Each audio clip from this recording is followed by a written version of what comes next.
Hello friends, मैं हूं अर्जुन। आज की इस वीडियो में बात करेंगे हम एनिमल स्टडी के बारे में। सबसे पहले मैं आपको बता दूं, ये जो रेफरेंस मैं यूज़ कर रहा हूं पिंटरेस्ट ऐप से ली है और अप्सरा की पेंसिल है 10B, राइट।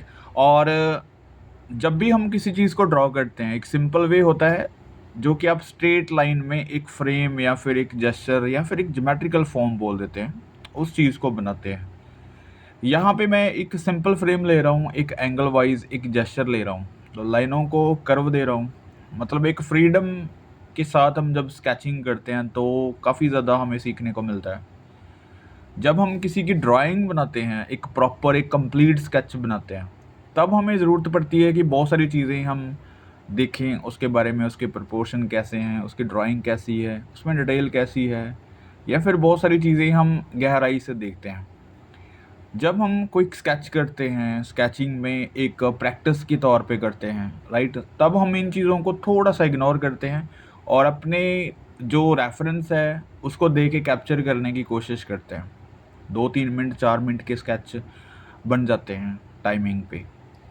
तो ये देखो, अभी जैसे मैंने हल्का सा जेस्चर ले लिया, उसके बाद हम धीरे धीरे उन चीज़ों को कवर करेंगे जो बस एक परमानेंटली चीज़ें हैं, जैसे आईज हो गया, इसके कान हो गए, नोज़, या एक फेस की जो एक करैक्टर है उसका, वो थोड़ा-सा दिखना चाहिए, राइट? कि किस एनिमल को हम स्टडी कर रहे हैं। इसका जैसे स्ट्रॉन्ग है पूरा, इसकी बॉडी की लैंग्वेज है, बैक साइड से हल्का-सा झुका हुआ है, ठीक है? तो वो चीज़ें थोड़ी-थोड़ी कैप्चर करनी होती है हमें जब भी हम किसी एनिमल को देखते हैं ना। तो फर्स्टली जो चीज़ें हमें दिखती है, जैसे अगर मैं इसकी बात करूँ तो इसकी जो बॉडी है, बहुत ही लचकीली होती है, ठीक है? इसके चलने का जो स्टाइल है, वो भी हमें सोचना है थोड़ा-सा। इसके पैरों के साइज़ के बारे में देखें, छोटे पैर लग रहे हैं, लेकिन काफ़ी स्ट्रॉन्ग लग रहे हैं, राइट? तो आगे वाला पैर देखो, ये सीधे-सीधे नहीं चलता, पैर को जब इसने उठाया तो हल्की-सी मूवमेंट इसकी अंदर की तरफ पंजा चला गया इसका, ठीक है? तो वो आपने देखना है, क्योंकि कई बार क्या होता है कि हम किसी एनिमल की स्टडी कर रहे हैं लेकिन इन चीज़ों के ऊपर ध्यान नहीं दे पाते। हम सीधा ये देख लेते हैं कि कौन सा एनिमल है, ओके, लेकिन उनकी हरकत, उनके चलने का स्टाइल, ये चीज़ें हम बहुत इग्नोर कर देते हैं। तो मुझे लगता है जब तक हम किसी करैक्टर को, किसी एनिमल को, किसी मैन को, किसी को भी अच्छे से नहीं जानते, अच्छे से नहीं देखते, तो हमारी ड्राइंग में वो परफेक्टनेस नहीं आती।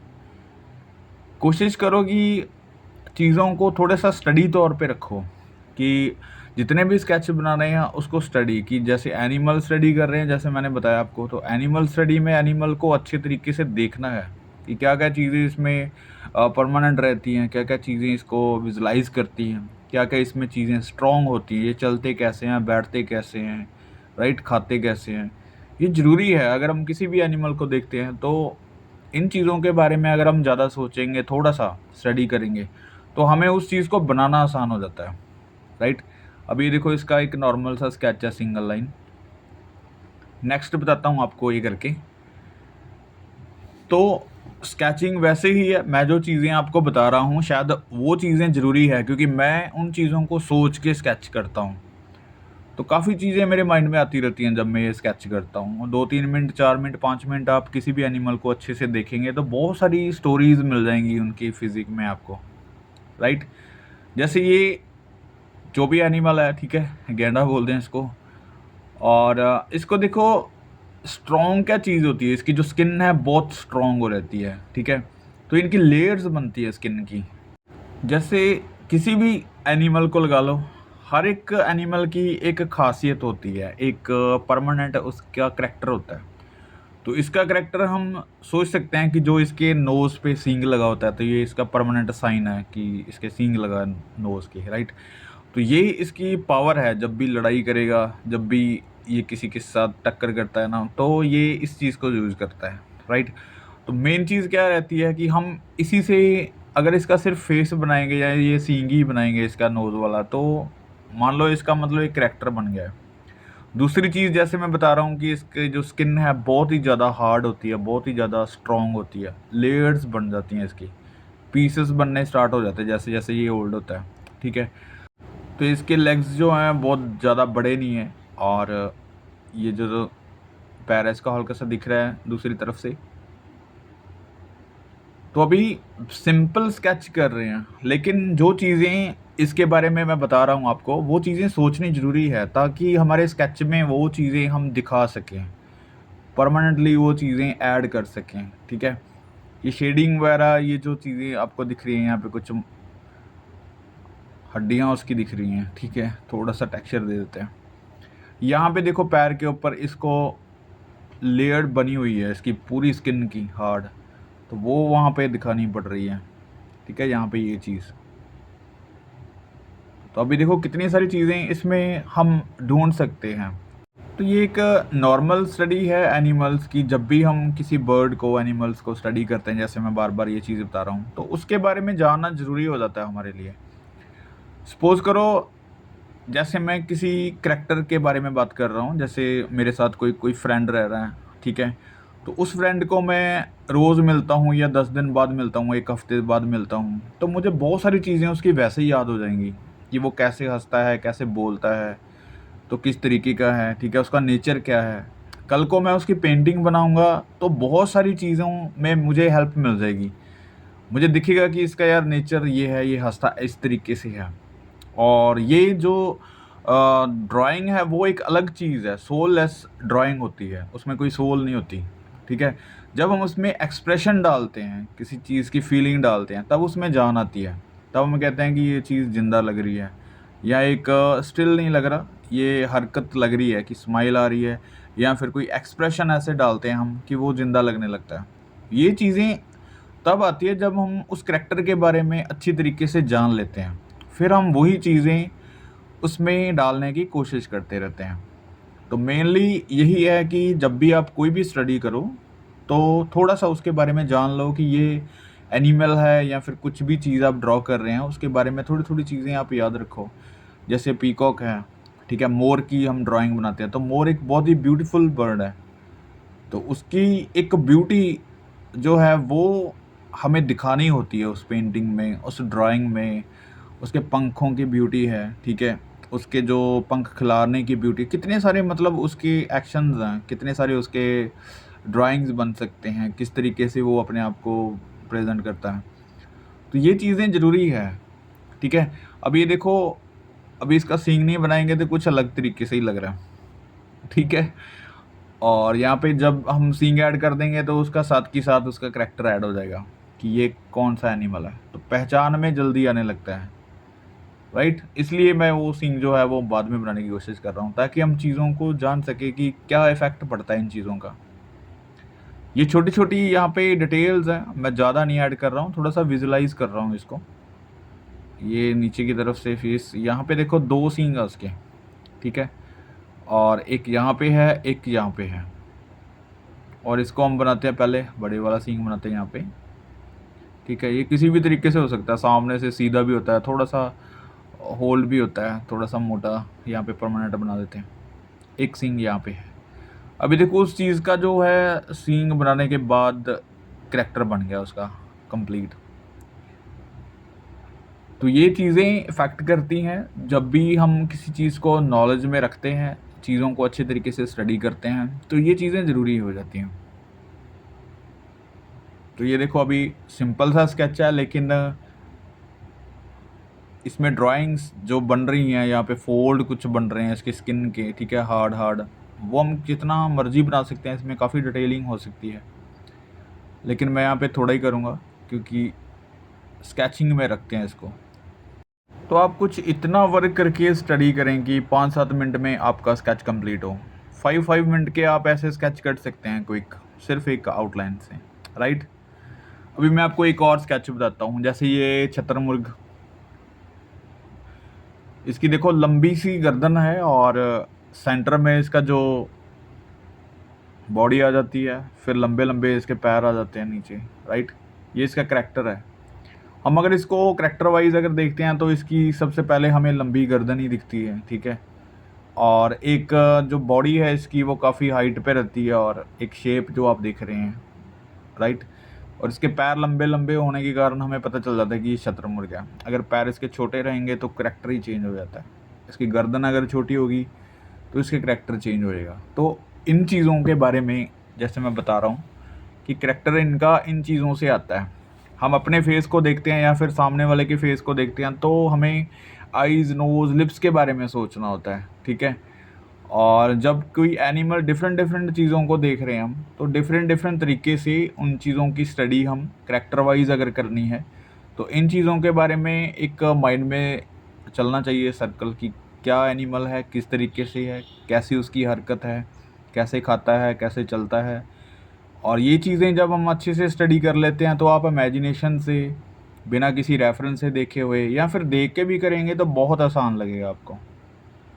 अभी देखो ये पैर है यहाँ पे, ठीक है, और पैर के 3-4 पार्ट बन जाते हैं यहाँ पे। तो एक सिंपल जैसे किसी बर्ड के पैर होते हैं वैसे नहीं है, राइट। और इनके अलग तरीके से यहाँ पे ये देखो बड़े बड़े नेल लगते हैं। तो बहुत ही स्ट्रॉन्ग लेग्स होती हैं इनकी, क्योंकि ये बहुत स्पीड से दौड़ते हैं। और यहाँ पे बड़े बड़े इनके पंख हैं, यहाँ पे शेप है उनकी इस तरीके से। और बड़ा ही सिंपल सा स्केच है, आप इस तरीके से स्केचिंग कर रहे हैं एनिमल्स की तो बहुत आसान लगेगी।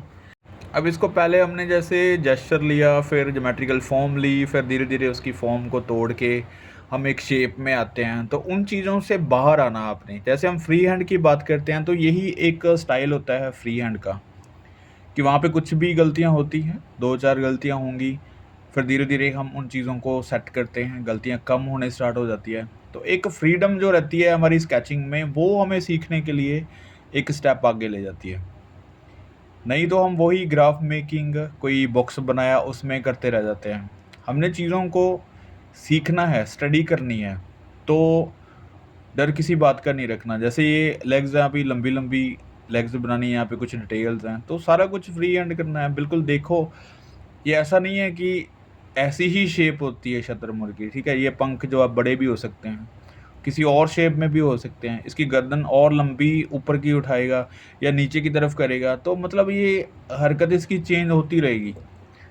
हमें ये नहीं सोचना कि गर्दन आगे है पीछे है कितनी है, राइट। अभी मैं आपको बताता हूँ, इसको स्टडी करते हैं। अभी देखो, अभी फेस से स्टार्ट कर रहे हैं, बिल्कुल फ्री हैंड टाइप, ठीक है।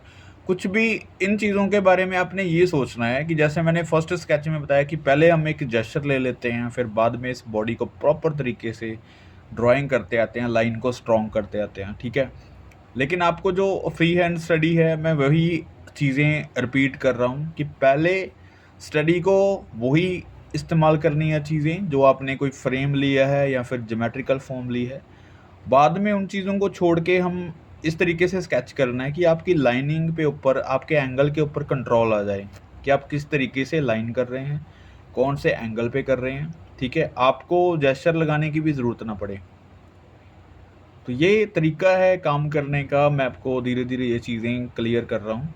जैसे अभी देखो फेस है, तो हमने कोई इसकी ज्योमेट्रिकल फॉर्म या कुछ ऐसा कुछ नहीं लिया, सिंपल इसको ड्रॉ कर रहे हैं। यहाँ पे देखो अभी पता चल रहा है कि इस एंगल से इसका ये फेस बन रहा है यहाँ पे, ठीक है। यहाँ पे देखो इसके जो सींग बन रहे हैं, तो किसी भी तरीके से हो सकते हैं, ज़रूरी नहीं है कि ये इतने ही बड़े सींग बनेंगे, इतने ही एंगल में बनेंगे। इसके एंगल भी चेंज हो सकते हैं, इसकी ड्राइंग शेप भी अलग हो सकती है। आप कितनी सारी रेफरेंस देखेंगे, उसमें अलग अलग एनिमल्स दिखेंगे, मतलब यही सींग आपको बार बार नहीं दिखेंगे, चेंज दिखेगा कुछ ना कुछ। तो यहाँ पे इसलिए इन चीज़ों से कोई डरने की ज़रूरत नहीं होती कि हम ड्राइंग करेंगे तो सेम सेम चीज़ों से थोड़ा सा निकलो, फ्रीडम यूज़ करो कि कुछ गलतियाँ जो होती हैं हम गलतियों से सीखेंगे, जितनी गलतियाँ हो रही हैं उसको नेक्स्ट स्केच में सुधारना है, छोड़ना है, राइट। अभी देखो ये सीन की जो ड्राइंग है वो कुछ इस तरीके से है, फिर यहाँ से इसका कान बन रहा है। और जैसे हमने पहले फेस बनाया, उसके बाद आपको पता चल रहा है कि सींग कहाँ पे लग रहे हैं, यानी कि हर एक चीज़ का जो कनेक्शन है वो दूसरी चीज़ के साथ है। तो हमें पहले जो फेस इसका बना लिया है, उसके बाद सारी चीज़ें हमें पता चल रही हैं कहाँ पे कौन सी चीज़ आ रही है। और जो हम जेस्चर या फिर ज्योमेट्रिकल फॉर्म लेते हैं पहले, तो उससे हमें पूरी ड्राइंग का पता चल जाता है कि कौन सी कहाँ पे चीज़ बनानी है, कितनी बनानी है। बस फ़र्क इतना है, दोनों मेथड में आपको ये वाला मेथड फ्रीडम वाला लगेगा। वो जो मेथड है वो थोड़ा सा आप थोड़ा सा आइडिया लेके चल रहे हैं कि कहाँ पे कौन सी चीज़ ऐड हो सकती है। जैसे हम प्रोपोर्शन की बात कर रहे हैं, तो आपकी ये स्टडी है, आप किस तरीके से उसका इस्तेमाल कर रहे हैं। मैं नहीं कहूँगा कि यहाँ पे आप इसी तरीके से करो, क्योंकि ये मेथड हर एक तरीके से यूज़ होता है। आपको हो सकता है आप अभी ग्राफ कर रहे हैं तो आप फ्री हैंड नहीं कर पाएंगे, ठीक है। तो फ्री हैंड करने के लिए उस ग्राफ से निकलना होगा, जैसे कोई बाहर की दुनिया देखने के लिए हमें घर से निकलना पड़ता है। तो इसलिए वो जो डब्बे हैं उसको छोड़ो। अगर आप इतनी जल्दी किसी चीज़ को नहीं छोड़ सकते तो मैं आपको एक ट्रिक बताता हूँ। जैसे आप किसी भी ड्राइंग के ऊपर 10 डब्बे लगा रहे हैं तो 10 से आप कम कर दो, 8 डब्बे लगाओ। 8 से कम करके फिर 5-7 डब्बे लगाओ, ठीक है। मतलब उन चीज़ों को कम करते आओ। लास्ट पे आपके पास एक बॉक्स रह जाता है, एक डब्बा रह जाता है, ठीक है। उसमें से भी आप बाहर आ जाओगे फिर। तो कोशिश तो करो ये चीज़ करने की कि हम फ्री हैंड स्केचिंग करें किस तरीके से।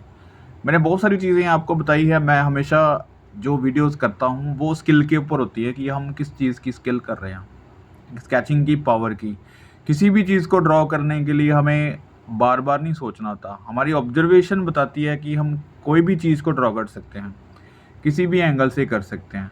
वो ड्राइंग बनाने का तरीका होता है, ड्राइंग करने का तरीका होता है। हमें सामने नहीं देखना कि वो है क्या चीज़ है, ठीक है। ये एनिमल कौन सा है, हमें सिर्फ ये स्टडी करना है कि इस एनिमल की जो करैक्टर है वो सींगों द्वारा बन रहा है, ठीक है। इसका टेक्सचर बन रहा है, मैंने हल्का हल्का यहाँ पे दे दिया है। तो इसकी बॉडी की जो लैंग्वेज है वो बताती है कि उसका क्या करैक्टर है। लेकिन हमें कंफ्यूज नहीं होना कि हर एक एनिमल्स को बार बार स्टडी करके ही सीखना है। रेफरेंस को आप देखें, अच्छे से ऑब्जर्व करें और उस चीज़ को सही तरीके से जो आपको दिख रहा है उसको ड्रॉ करना आप सीखो।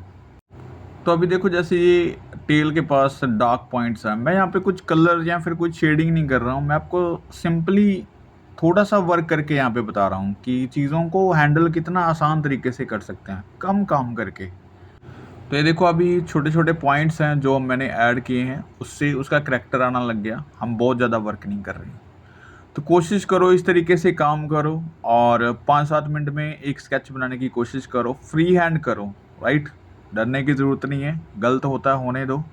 जितनी चीज़ें गलत होंगी उस गलती को सुधारने की कोशिश करनी है। मिलते हैं नेक्स्ट वीडियो में। Thank you so much.